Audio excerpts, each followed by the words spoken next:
Hello and welcome to my latest weekly video news from Madison's. Well, one thing I've been talking about a lot lately, over the last 18 months or so, has been how the capital, London, has really struggled as a result of the pandemic. There have been far fewer people looking to move there, and the search for space, the move outside of the capital, has been quite a big thing. And some really interesting figures out this week that kind of demonstrate that, really. The first thing, the number of foreign investors, it's 58% down in terms of searches that are being completed by those foreign investors, and indeed the value of property that they're buying, that's in an enormous plummet. So in 2019 it stood at just over 14 billion.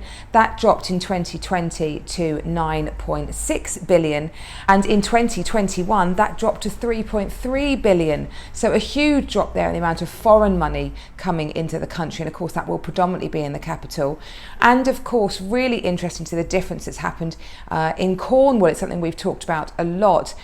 Prices have rocketed in Cornwall. They went up 20% in Padstow in Cornwall last year, and 15% in St Ives. I mean, they're popular Cornwall retreats anyway, but that search for space meant people not needing to be so close to home, and they could go and work in a more rural idyll like that. But really interesting to see at the height of the pandemic, the difference in searches between the number of people looking to buy in Cornwall and the number of people looking to buy in London was at 24% difference. So 24% more searches going on in Cornwall. That really reduced at the end of last year. The gap reduced, and London actually overtook Cornwall, ended up against Cornwall, showing that more people looking to move back to the capital. It was a small gap, only 3% more, and in the height of before, traditionally you'd seen that enormous gap between the number of people looking in London and Cornwall. Pre-pandemic levels, it was close to 30% difference. So that's showing that real resurgence back, and with that, the move back to flats. There has definitely been a resurgence of interest in flats, and with that we've had quite a few people with flats come to market.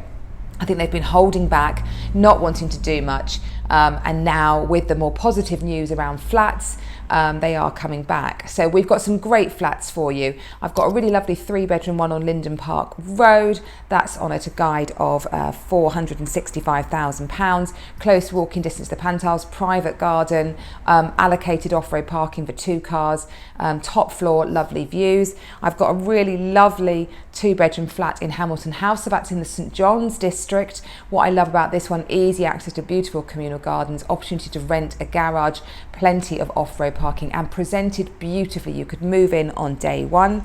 I've got a lovely 1-bedroom flat in Mountfield Gardens. That's in the heart of the village area, 2-minute walk from the station. It's convenience is what this one's all about. You've got the Grove Park on your doorstep. Lovely, light, spacious accommodation, very big for a 1-bedroom flat, and move-in condition. That's on a guide of 320. And finally, coming soon in March, the Retreat, a lovely development that I've talked about quite a lot, the restoration and conversion of what was the Retreat Hotel by award-winning developers, and it's been beautifully done.